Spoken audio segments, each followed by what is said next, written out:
আসলে আপনি আপনার অবস্থান থেকে আপনার সম্পর্কে কি বলবেন? আমরা মুক্তিযুদ্ধে কেন অংশগ্রহণ করতে পারলাম না? যদি মানে পাকিস্তান হওয়ার পর থেকে 25 বছর পর্যন্ত পাকিস্তানের সঙ্গে যে আচরণ ভারত করেছে, তাতে ভারতকে বন্ধু মনে করার কোনো কারণ ছিল না। যখন বাংলাদেশি জনগণের প্রতিনিধি আওয়ামী লীগের নেতারা ভারতে গিয়ে ইন্দিরা গান্ধীর কাছে ধর্ণা দিল যে আমাদেরকে স্বাধীন করার জন্য আপনারা সাহায্য করেন, তখন আমরা মহা চিন্তায় পড়লাম যে ভারত তো আমাদেরকে স্বাধীন করতে আসবে না, তারা আজও তাদের স্বার্থে, তারা আসছে তাদের স্বার্থে। যে স্বার্থটা কি? 1 নম্বর শর্ত হলো তাদের চির দুশ্মন পাকিস্তানকে দুর্বল করা।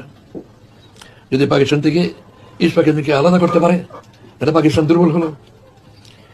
2 নম্বর, পাকিস্তান ভারতের বাইরে, আর আমরা ভারতের পেটের ভিতরে। চারিদিক ভারত, দক্ষিণ দিকে বঙ্গোপসাগর তাদের হাতে, আন্দামান নিকোবর দ্বীপপুঞ্জ তাদের হাতে। আমরা যদি তাদের থেকে আলাদা হই, তাহলে আমরা স্বাধীন সত্তা রক্ষা করে চলতে পারবো না।